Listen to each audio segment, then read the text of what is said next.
Japan যা আমেরিকাকে নিজের সবথেকে বড় মিত্র মনে করত, যারা এটা বিশ্বাস করত যে চীন বা অন্য কোনো দেশ যদি জাপানের উপর মিসাইল বা নিউক্লিয়ার আক্রমণ করে তাহলে আমেরিকা তাদের রক্ষা করবে, আর এজন্য তারা আজ পর্যন্ত কোনো নিউক্লিয়ার অস্ত্র তৈরি করেনি, সেই জাপানই আজ আমেরিকার মতন দেশকে চোখ রাঙাতে শুরু করছে।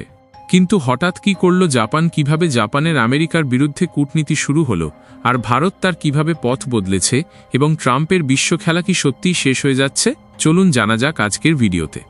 বন্ধুরা, কল্পনা করুন একটা বিশাল খেলার মাঠে একজন বড় দাদা সবাইকে ধমকাচ্ছে, কিন্তু হঠাৎ সবাই মিলে তার বিরুদ্ধে দাঁড়িয়ে পড়ল। এই হলো আজকের বিশ্ব রাজনীতির ছবি, যেখানে ট্রাম্পের চাপে জাপান এবং ভারতের মতো দেশগুলো নতুন জোট গড়ছে, যা ট্রাম্পের জন্য ইন্দো প্যাসিফিক অঞ্চলে শক্তি কম হয়ে আসার সংকেত দিচ্ছে। গত কয়েক সপ্তাহে ট্রাম্প ভারতের উপর ট্যারিফ বাড়িয়ে 50% করে দিয়েছেন, কারণ ভারত রাশিয়া থেকে সস্তা তেল কিনছে। এটা শুধু অর্থনৈতিক চাপ নয়, এটা একটা রাজনৈতিক খেলা। কিন্তু ভারত এবার চুপ করে থাকেনি। প্রধানমন্ত্রী নরেন্দ্র মোদী কাল সন্ধ্যায় জাপানের উদ্দেশ্যে রওনা হয়েছিলেন এবং আজ তিনি চীন যাবেন। এই ভ্রমণে তিনি জাপানের প্রধানমন্ত্রী শিগেরু ইশিবার সাথে 15তম ভারত জাপান সম্মেলনে অংশ নেবেন। ফোকাস হবে অর্থনৈতিক এবং সাংস্কৃতিক সম্পর্ক মজবুত করা, বিশেষ করে সেমিকন্ডাক্টর, এআই এবং নতুন প্রযুক্তিতে সহযোগিতা করা। তারপর চীনের তিয়ানজিনে এসসিও সামিটে যোগ দেবেন, যেখানে রাশিয়ার প্রেসিডেন্ট ভ্লাদিমির পুতিন এবং চীনের প্রেসিডেন্ট শি জিনপিংয়ের সাথে মিলিত হবেন। এটা শুধু একটা ভ্রমণ নয়, এটা একটা স্ট্র্যাটেজিক মুভ। এখন মূল বিষয়টি জানা যাক। জাপানের শীর্ষ ট্রেড নেগোশিয়েটর রিওসেই আকাজাওয়া হঠাৎ করে তাদের ওয়াশিংটন সফর বাতিল করেছেন, কারণ ট্রাম্পের সাথে $550 বিলিয়ন ইনভেস্টমেন্ট ট্রাম্প ও জাপানের মধ্যে ঝামেলা বেঁধেছে। ট্রাম্প দাবি করেছিলেন যে জাপানের $550 বিলিয়ন ইনভেস্টমেন্ট পুরোপুরি আমেরিকার নিয়ন্ত্রণে থাকবে এবং তারা যেভাবে ইচ্ছা সেভাবে এই টাকা ব্যবহার করবে।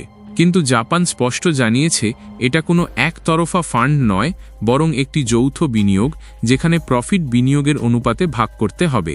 এছাড়া ট্রাম্প জাপানের গাড়ি ও অটো পার্টসের উপর ট্যারিফ 27.5% থেকে কমিয়ে 15% করার প্রতিশ্রুতি দিয়েছিলেন, কিন্তু এই প্রতিশ্রুতি তিনি লিখিতভাবে স্পষ্ট করেননি। ফলে জাপান ক্ষুব্ধ হয়ে ট্রেড নেগোসিয়েশনের জন্য ওয়াশিংটন সফর বাতিল করে ট্রাম্পকে কড়া বার্তা দিয়েছে।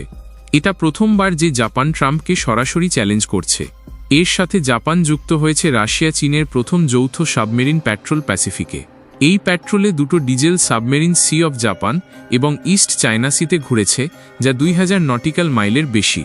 এটা শুধু মিলিটারি কোঅর্ডিনেশন নয়, এটা একটা সিগন্যাল যে আমেরিকার চাপে এশিয়ান পাওয়ারগুলো একত্রিত হচ্ছে। এখন আরও বিস্তারিত বলি, এই ঘটনাগুলোর পিছনে ইন্ডো প্যাসিফিকের ভারসাম্য বদলাচ্ছে। ভারতের মোদি জাপান গিয়ে সেমিকন্ডাক্টর ফ্যাক্টরি পরিদর্শন করবেন, যা ভারত জাপানের নতুন প্রযুক্তি সহযোগিতাকে তুলে ধরবে। জাপান ভারতে $10 ট্রিলিয়ন ইনভেস্ট করার কথা। অন্যদিকে এসসিও সামিটে ভারত চীন রাশিয়ার সাথে সম্পর্ক মজবুত করবে, যা আমেরিকাকে আইসোলেট করতে পারে। রাশিয়া চীনের সাবমেরিন প্যাট্রোল জয়েন্ট সি 2025 অনুশীলনের পর শুরু হয়েছে, যা জাপান, তাইওয়ান এবং ওয়েস্টার্ন নেভির জন্য চ্যালেঞ্জ। এছাড়া আটলান্টিক কাউন্সিলের রিপোর্টে বলা হয়েছে ট্রাম্পের টিম ভারতকে জাপান বা ইউ এর মতো ভেবে ভুল করেছে। আটলান্টিক কাউন্সিলের রিপোর্টে বলা হয়েছে যে ভারত তার জাতীয় স্বার্থ রক্ষায় অটল থাকবে, অন্যথায় আমেরিকার সঙ্গে সম্পর্ক স্থায়ীভাবে ক্ষতিগ্রস্ত হতে পারে। তারা আমেরিকাকে 5টি পরামর্শ দিয়েছে: ট্যারিফ 50% থেকে কমিয়ে 25% করা, প্রযুক্তি খাতে সহযোগিতা বাড়ানো, সেমিকন্ডাক্টর ও এআইতে যৌথ প্রকল্প চালু করা, কৃষি খাতে চাপ না দেওয়া এবং জ্বালানি নিরাপত্তায় ভারতের ভূমিকার প্রশংসা করা। যদি এমন না হয় তাহলে এই ট্যারিফগুলো ভারতের এক্সপোর্টকে ক্ষতি করবে, যেমন টেক্সটাইল, ফার্মা এবং অটো পার্টসের দাম বাড়বে। ফলে আমেরিকান কনজিউমাররাই বেশি দাম দেবে।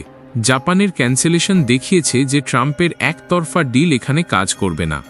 ভারতের রাশিয়ান তেল কেনা জ্বালানি সুরক্ষা বজায় রাখে, যা গ্লোবাল প্রাইস ক্যাপের সাথে মিলে যায়। এটা একটা মাল্টিপোলার ওয়ার্ল্ডের সিগন্যাল।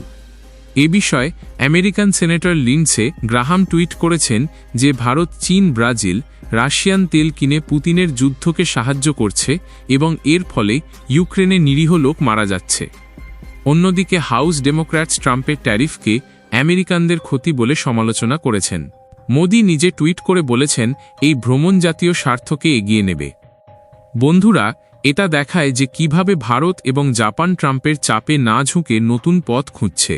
লর্ড পালমারস্টনের কথা অনুসারে রাজনীতিতে কোনো চিরস্থায়ী বন্ধু বা শত্রু নেই, শুধু চিরস্থায়ী স্বার্থ আছে যা আজকের জোট বদল দেখায়।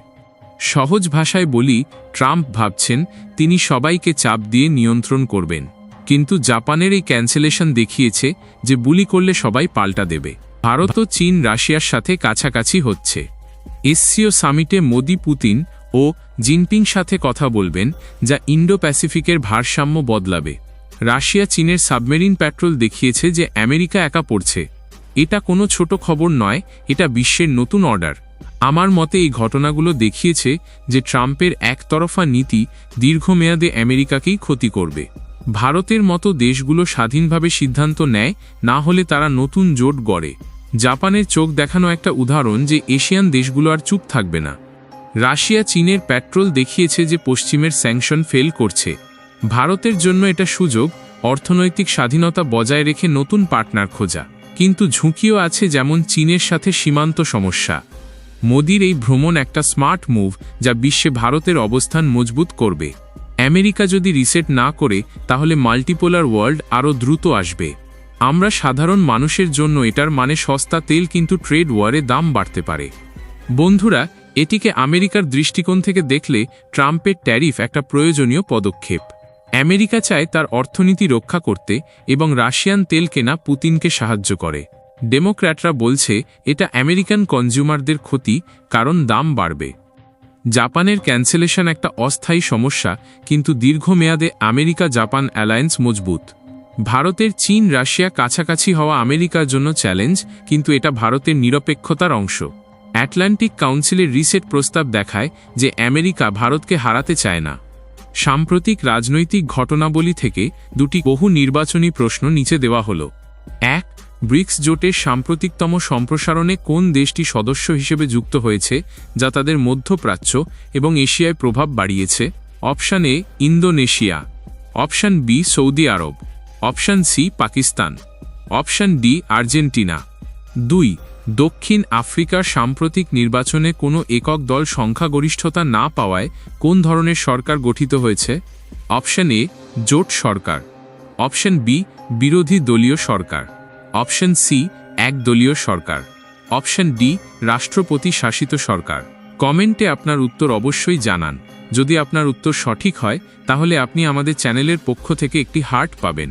এই ভিডিওর নিচে ডিসক্রিপশনে দেওয়ার লিঙ্ক থেকে আপনি আমাদের অন্যান্য গুরুত্বপূর্ণ ভিডিও এবং প্লেলিস্ট পেয়ে যাবেন।